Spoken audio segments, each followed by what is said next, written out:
ചാരു ചാരു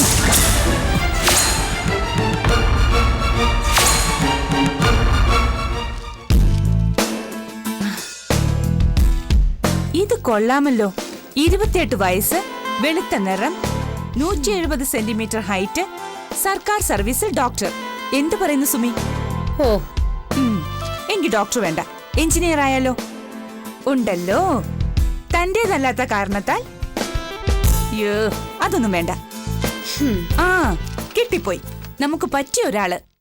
ഉത്രം നക്ഷത്രം, വെളുപ്പ് നിറം, ഏക മകൻ. നീ ഇതൊന്നും ശ്രദ്ധിക്കുന്നില്ലേ? ഓ, ചുമ്മാ ബോറിംഗ് എന്ന് പറഞ്ഞാൽ എങ്ങനെയാ?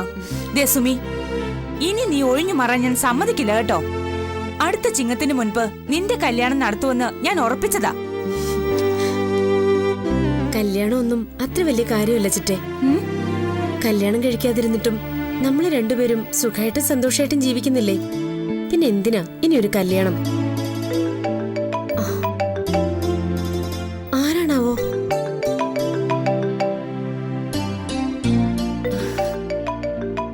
മുമ്പത്തെ പോലെ അല്ല എന്റെ സുമി. ആകെ ഒരു മാറ്റമുണ്ട്. മൊത്തത്തിലൊരു സന്തോഷഭാവം. എന്തായിരിക്കും കാരണം? ഹലോ, അതെ, സുബർണയാണ്. ആ, എന്തായിരുന്നു?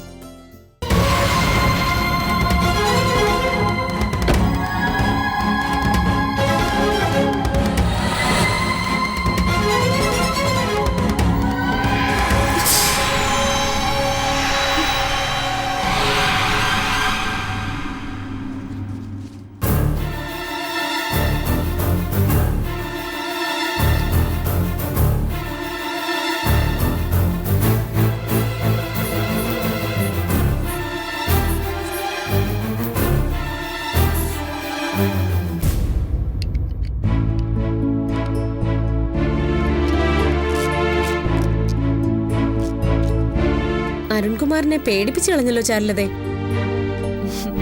ഇപ്പൊ എന്ത് തോന്നുന്നു? നല്ല ശരീരവേദനയുണ്ട്. ശരിക്കും എനിക്ക് എന്താ സംഭവിച്ചേ? ഒന്ന് ബോധം കെട്ട് വീണു, അത്രേ ഉള്ളൂ.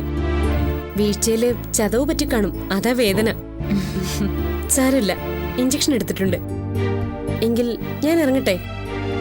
കുറച്ച് എൻഗേജ്മെന്റ്സ് ഉള്ള ദിവസം ഇന്ന്. ഡോക്ടർക്ക് ചായ ഉണ്ടാക്കി കൊടുക്കുവാ? ഞാനിപ്പോ ചായ എടുത്തിട്ട് വരാം. അയ്യോ വേണ്ട, ആ പാവം വെറുതെ കഷ്ടപ്പെടണ്ട. എനിക്ക് ചാരുലതയുടെ ചായ മതി. പിന്നൊരു ദിവസം വന്ന് ഞാനത് കുടിച്ചോളാം. നന്നായി റെസ്റ്റ് എടുക്കണം. ഞാൻ പോട്ടെ.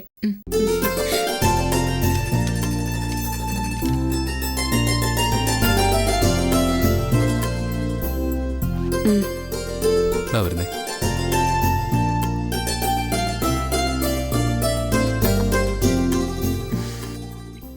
പേടിക്കാനൊന്നുമില്ല. അരുൺ എന്തായാലും ചാരുലതയും കൊണ്ട് എന്നെ വന്നൊന്ന് കാണാൻ മറക്കണ്ട. നമുക്ക് നന്നായി ഒന്ന് ചെക്കപ്പ് നടത്തി നോക്കാം. മുഖത്ത് ടെൻഷനുണ്ടല്ലോ, പറഞ്ഞില്ലേ? സമാധാനായിട്ടിരിക്കേ.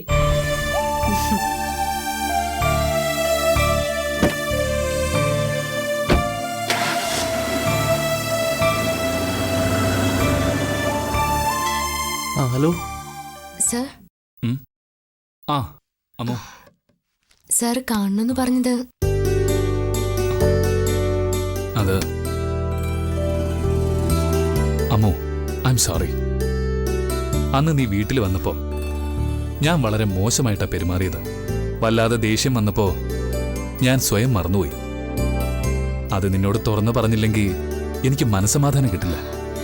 സാർ എന്നോട് സോറി പറയേ? അയ്യോ, അതൊന്നും വേണ്ട. വീട്ടിൽ വരാൻ പാടില്ലെന്ന് സാർ പറഞ്ഞിട്ട് ഞാൻ അനുസരണക്കേട് കാണിച്ചില്ലേ? സാറിന്റെ ഭാഗത്ത് ഒരു തെറ്റുമില്ല. അതിലൊന്നും എനിക്ക് ഒരു വിഷമവുമില്ല. സാറ് വെറുതെ അതൊക്കെ ഓർത്ത്. നിന്റെ മനസ്സിൽ നന്മയുള്ളോണ്ടാ നിനക്ക് അങ്ങനെ പറയാൻ പറ്റുന്നേ. നന്നായി. അമ്മു ഇനി എപ്പോ വേണമെങ്കിലും വീട്ടിൽ വരാം. എനിക്ക് സന്തോഷമേ ഉള്ളൂ. വരാം സർ. ഞാൻ ചാരുലത ചേച്ചിക്ക് വാക്ക് കൊടുത്തിട്ടുള്ളതല്ലേ. വന്നോളാം. ഞാൻ പോട്ടെ സർ. ശരി.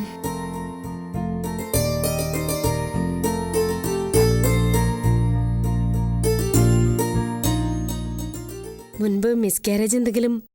ഇല്ല. പിന്നെന്താ ഇത്രയും വൈകിയത്? അത് 1 കൊല്ലം കൂടി കഴിഞ്ഞ് കുഞ്ഞു മതിയെന്നായിരുന്നു ഞങ്ങളുടെ തീരുമാനം. ഹണിമൂൺ 1 കൊല്ലത്തേക്ക് നീട്ടിയല്ലേ? ചാരുലതയോട് എനിക്കെന്തോ പ്രത്യേകിച്ചൊരു അടുപ്പം തോന്നുന്നു.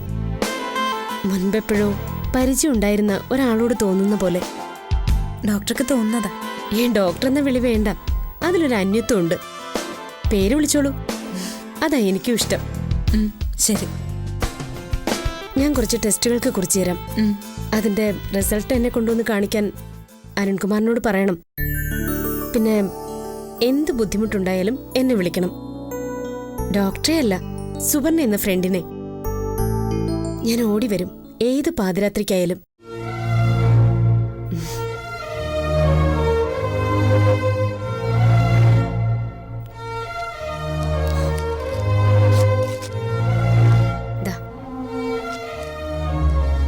ഞാൻ ഇറങ്ങട്ടെ? ചെല്ല്. അരുൺകുമാർ പുറത്ത് കാത്തു നിന്ന് മുഷിഞ്ഞു കാണും. ശരി.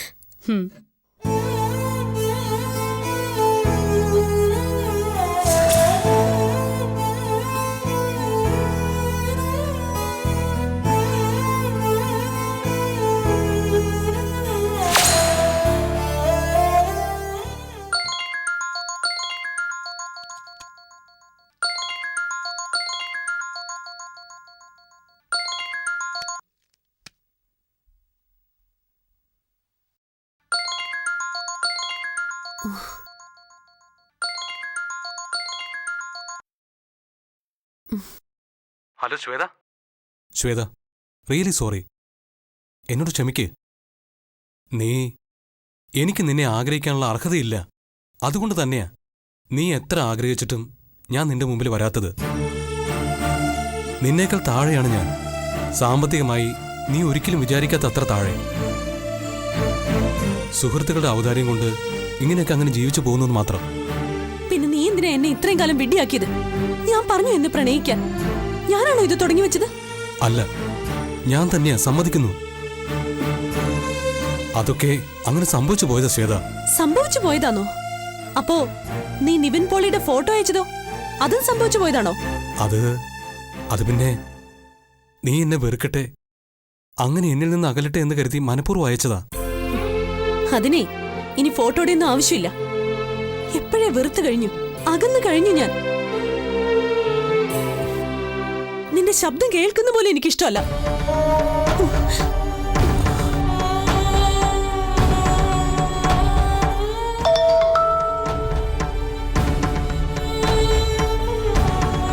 പൂവ് തരാമെന്നേറ്റ വസന്തമേ, റീത്ത് തരിക.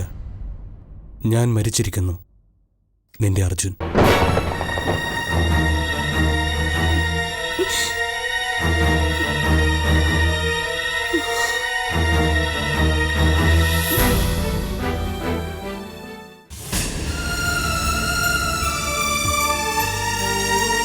ചാരുലതയുടെ യൂട്രസിൽ ചെറിയൊരു ഗ്രോത്ത്. ചിലർക്കിങ്ങനെ ഉണ്ടാവാറുണ്ട്. ഞങ്ങളിതിനെ ഫൈബ്രോയിഡ് എന്നാ പറയാറ്. ചാരുലതയ്ക്കുണ്ടായ ബോധക്ഷയവുമായിട്ട് ഇതിന് ബന്ധമൊന്നുമില്ല. മിക്ക ഫൈബ്രോയിഡുകളും അപകടകാരികളും അല്ല. എങ്കിലും എന്തിനാ വെറുതെ ടെൻഷൻ ചുമക്കുന്നേ? നമുക്കൊരു ടെസ്റ്റ് നടത്തിക്കളയാം. എനിക്കറിയാവുന്ന നല്ല ലാബുകളുണ്ട്. കൂൾ മാൻ, പറഞ്ഞില്ലേ പേടിക്കാനൊന്നുമില്ലെന്ന്.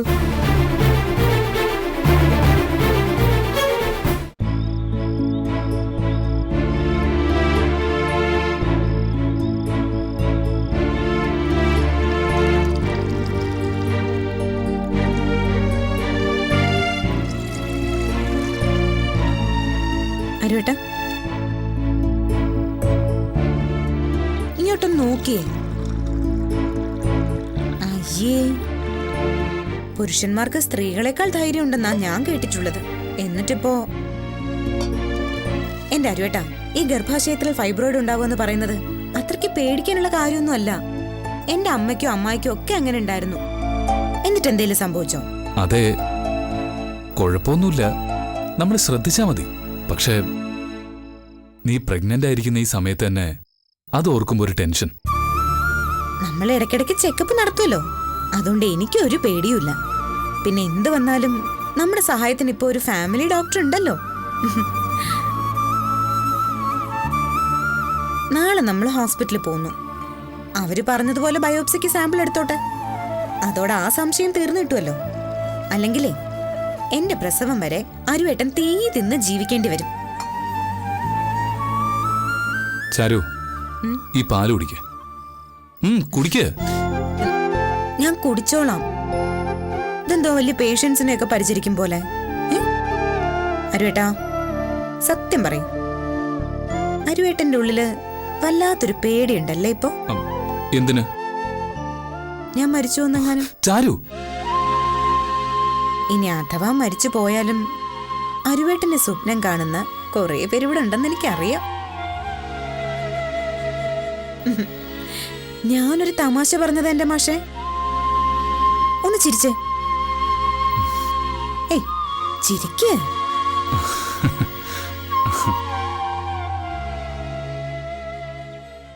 ചേച്ചിയെ ബോധം കെടുത്തിട്ടാണോ ബയോപ്സിക് സാമ്പിൾ എടുത്തത്? ഏയ് ലോക്കൽ അനസ്തേഷ്യ മാത്രം. ചേച്ചിക്ക് വേദനിച്ചോ? ഒരു ഇഞ്ചക്ഷൻ എടുക്കുമ്പോൾ ഉണ്ടാവുന്ന ഒരു വേദന. പക്ഷേ അരുവേട്ടനാകെ പേടിച്ചുപോയി. ഇപ്പൊ ഊണുമില്ല, ഉറക്കവുമില്ല. ഏത് നേരവും എന്നെ ശുശ്രൂഷിച്ചുകൊണ്ട് നടക്കുക. ആണുങ്ങളായ ഒരിത്തിരി ധൈര്യമൊക്കെ വേണ്ടേ അമ്മു? ചേച്ചി ഭാഗ്യവതിയാ. ചേച്ചിയോട് അത്ര ഇഷ്ടമുള്ളതുകൊണ്ടല്ലേ ഇങ്ങനെയൊക്കെ? ആ ഇഷ്ടം കാണുമ്പോഴാ എനിക്ക് പേടി തോന്നുന്നത്. എന്നെങ്കിലും ആ ഇഷ്ടത്തിന് കുറവ് വരുമെന്ന് ആലോചിച്ച്. പിന്നെ ഒരിക്കലും ഒരു കുറവും വരില്ല, പേടിക്കണ്ട കേട്ടോ. ദൈവോ സുവർണ ഈ നാട്ടിലേക്ക് അയച്ചത്. അവരെന്റെ കൂടെയുള്ളപ്പോ വല്ലാത്തൊരു ധൈര്യ. ഈ ടെസ്റ്റിന്റെ റിസൾട്ട് എന്ന് കിട്ടും ചേച്ചി? ഏതോ വലിയ ലാബിലേക്ക് അയച്ചിരിക്കുന്നത്. മിക്കവാറും ഒരാഴ്ച സമയം എടുത്തേക്കും. അമ്മന്താ ആലോചിക്കുന്നേ? ഏയ് ഒന്നുമില്ല. നമുക്ക് പോയാലോ ചേച്ചി? പോ.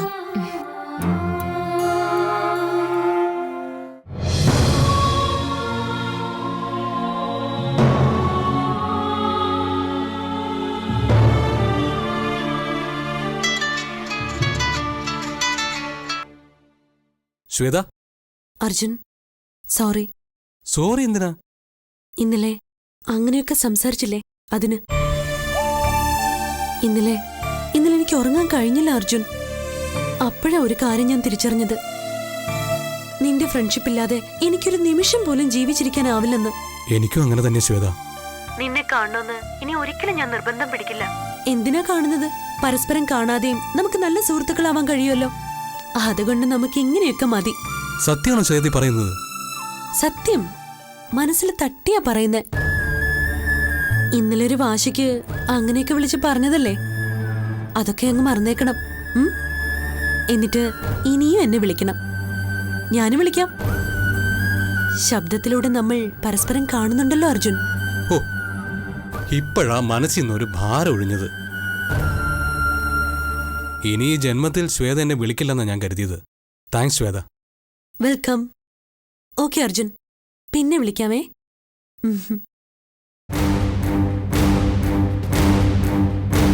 നീ എന്നെ വിളിക്കണം അർജുൻ. ഒടുവിൽ നിന്നെ ഞാൻ എന്റെ കാൽച്ചുവട്ടിൽ വരുത്തും. ഇത് പുതിയ ശ്വേതയാ, നീ ഇതുവരെ കാണാത്ത ശ്വേത.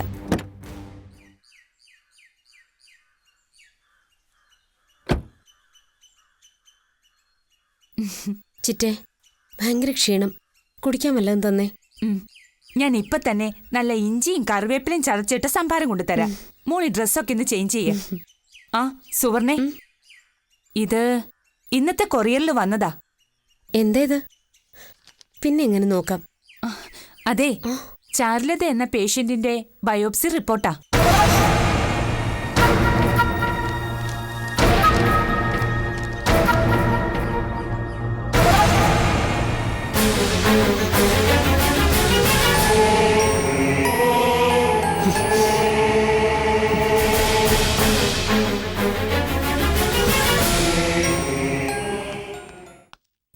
സർ, സർ, ചാരുലത ചേച്ചിയുടെ ബയോപ്സി റിപ്പോർട്ട് കിട്ടിയോ? ഇല്ല. സാറിന് ടെൻഷൻ ഉണ്ടോ? ഇല്ലെന്ന് പറഞ്ഞാ അതൊരു വലിയ നുണയാവില്ലേ? പേടിക്കാനൊന്നുമില്ല. ചാരുലത ചേച്ചിക്ക് ഒരു കുഴപ്പം വരില്ല. സാർ ധൈര്യമായിട്ടിരിക്കും. അമ്മു, ഞാനോ ചാരുവോ ആർക്കും ഇതുവരെ ഒരു ദ്രോഹം ചെയ്തിട്ടില്ല. അതുകൊണ്ട് തന്നെ ഞങ്ങൾക്ക് ഒരു കുഴപ്പവും വരില്ലെന്ന് എന്റെ വിശ്വാസം. പക്ഷേ ദൈവം ഒരു ക്രൂര ഫലിതക്കാരനാണെന്ന് എവിടെയോ വായിച്ചിട്ടുണ്ട് ഞാൻ. എപ്പോഴും നമ്മളെ പരീക്ഷിക്കൂ അത്രേ. അപ്പൊ നമ്മൾ എന്ത് ചെയ്യണം? ദൈവത്തിന് നമ്മുടെ സങ്കടങ്ങൾ മെയിൽ ചെയ്യണം. അതിന്റെ പേരാ വഴിപാട്. ചാരു ചേച്ചിയുടെ പേരും നാളും പറഞ്ഞ് കൃഷ്ണന്റെ അമ്പലത്തിലും ശിവന്റെ അമ്പലത്തിലും ഞാൻ നിറച്ചാർത്തും ധാരയൊക്കെ നേർന്നിട്ടുണ്ട്. ഉം, അതിനൊക്കെ ഫലം ഉണ്ടാവും സാർ. ഉം.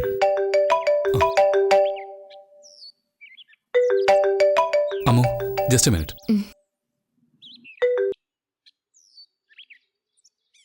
ആ, സുവർണ, അരുൺ എവിടെയാ ഇപ്പോ? ഞാൻ കോളേജിലാ. എന്താ സുവർണ? ഞാനിപ്പോ വീട്ടിലുണ്ട്. ലഞ്ച് കഴിക്കാൻ വന്നതാ. അരുണിന് ഒന്നിങ്ങോട്ട് വരാൻ പറ്റുമോ? ഒരു കാര്യം പറയാനുണ്ട്. എന്താ സുവർണ? നേരിൽ പറയാം Arun. It's an important matter. ശരി, ഞാൻ വരാം. ശരി. അമ്മു, സുവർണ ഒന്ന് കാണണം. ഞാൻ പോട്ടെ. ആ, അമ്മു, താങ്ക്സ്. അമ്മുവിന്റെ പ്രാർത്ഥന ഫലിക്കട്ടെ.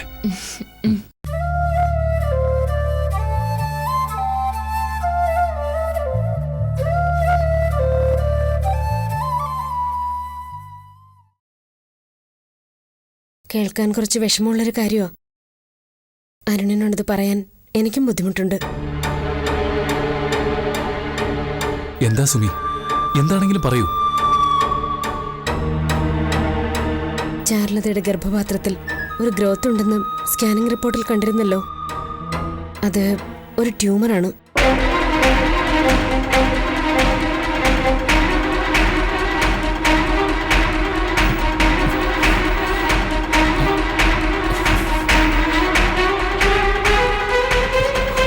എന്നുവെച്ചാൽ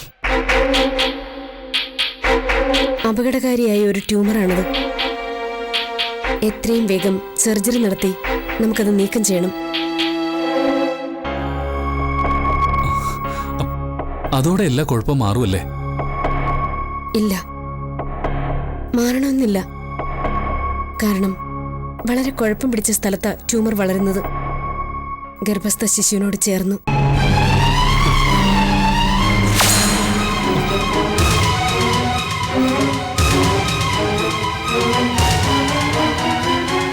കുഞ്ഞിന് പരിക്കേൽക്കാതെ ട്യൂമർ നീക്കം ചെയ്യാൻ കഴിയില്ല. അല്ലെങ്കിൽ ട്യൂമറിനൊപ്പം കുഞ്ഞിനെ നീക്കം ചെയ്യേണ്ടി വരും.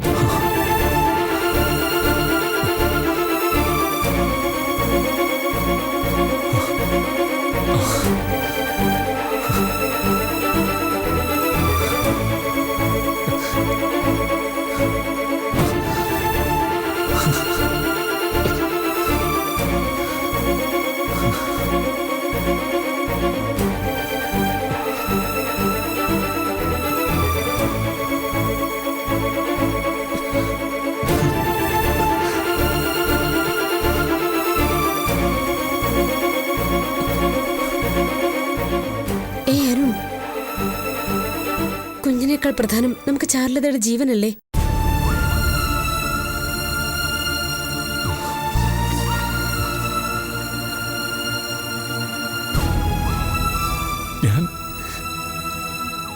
ഞാൻ എന്താ പറയണ്ട സുമി? ഒരു ഡോക്ടർ എന്ന നിലയിൽ പേഷ്യന്റെ ജീവനാണ് എനിക്ക് പ്രധാനം. ചാരുലതയെ ഇക്കാര്യം സാവധാനത്തിൽ അറിയിക്കണം. പക്ഷേ അവളെ ഭയപ്പെടുത്തരുത്. പതുക്കെ സമയമെടുത്ത് കാര്യങ്ങൾ പറഞ്ഞ് മനസ്സിലാക്കിക്കാൻ ശ്രമിക്കണം.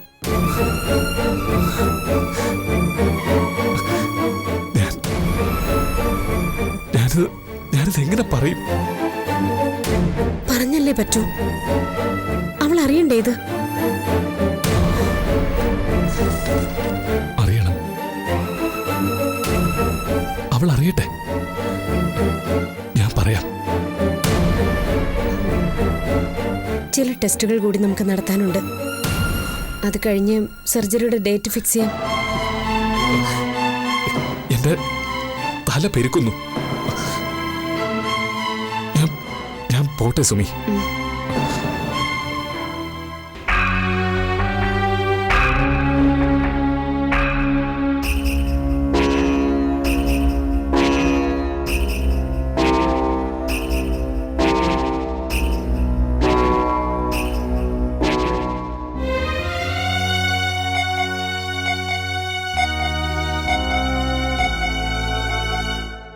ഏയ്,